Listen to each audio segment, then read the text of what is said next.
Hi everyone, I'm Jason Duncan. Welcome back to another Friday sales tip with results through integrity. This week I want to talk to you about something that I read in this book called Exactly What to Say by Phil Jones. I actually found this book on Audible. I was just doing some searching on business books, sales books, etc. And I picked this little book up and it was great. It was so good, in fact, that I went and bought a physical copy, and I keep this physical hard copy right on my desk because the way that it is written, it's written in very short chapters. I don't know if you can see that or not, but each chapter is just a couple of pages with a tip or two and some questions. So it's really, really good, and it goes through, I think there are, let's see how many, 23 different things that you can say in different situations. And in the very end of the book, in his final thoughts, he covers something that I thought, man, that's really good, and I want to cover it in one of my Friday sales tips, and it's this. When you are asked by a prospect a question, maybe it's a customer, maybe it's a question about how your product works or how your service works, or maybe it's a detailed question, here's what he says, and here's my tip for you today. You don't have to give the answer, you just have to give an answer. You see, a lot of times when we're asked questions about details on how things work or what's going to happen next, they really only want assurance. They're not really looking for the details of how they actually work. So for example, Phil Jones in the book describes a time when he was meeting with someone who was an expert in the telecommunications field.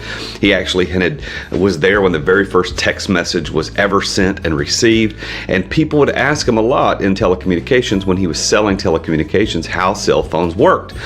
And what he found was that every time he dove deep into how they actually worked and explained the science behind it, he was met with blank stares, kind of like this. And people didn't know how to receive it. And what he found was that they really didn't care how it works. They just wanted to know that it worked. So rather than giving the answer, he decided to start giving an answer. So when people said, hey, how does this work? He said, man, it works great. And that 9 times out of 10 was sufficient to get the prospect to move on to the next step. So as a professional salesperson, I want you to think about what the equivalent questions are in your line of work that you need to stop trying to give the answer to and just give an answer.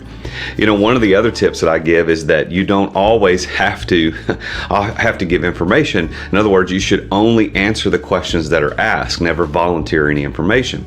Well, this tip actually plays on that just a little bit more. So now you've been asked the question, how are you going to deal with it? A lot of times salespeople want to dive directly into the meat of the questions being asked and get very detailed. And what we're finding is, of course, is that people really don't care about the details that much. So in the 9 times out of 10, when just an answer will work, make sure you're prepared to give an answer. And in the not often chance that someone asks a question and they really do want to know the details, you are a professional and you will be able to answer those detailed questions. So guys, thank you for tuning in this week on our Friday sales tip. I would be honored if you would subscribe to my YouTube channel. I've increased my subscribers by over 600 in the last few weeks, and I thank you for subscribing. Make sure you hit the bell icon so you know when when this new content hits. I release the Friday sales tips every Friday, and I also have a video series on the 7 habits of highly effective people. If you're into that, that comes out on Mondays or Tuesdays every single week. I also have a special request. I'm in the process of interviewing successful entrepreneurs. And if you are a successful entrepreneur or know one who might be interested in an interview, I would be very, very appreciative if you would reach out to me through LinkedIn or Instagram. Either one, you can find me at The Real Jason Duncan, and I would be happy to schedule a time to talk to them about this interview. Thank you for following me. Thank you for tuning in. And remember, you don't have to give the answer. You just have to give an answer. See you next time.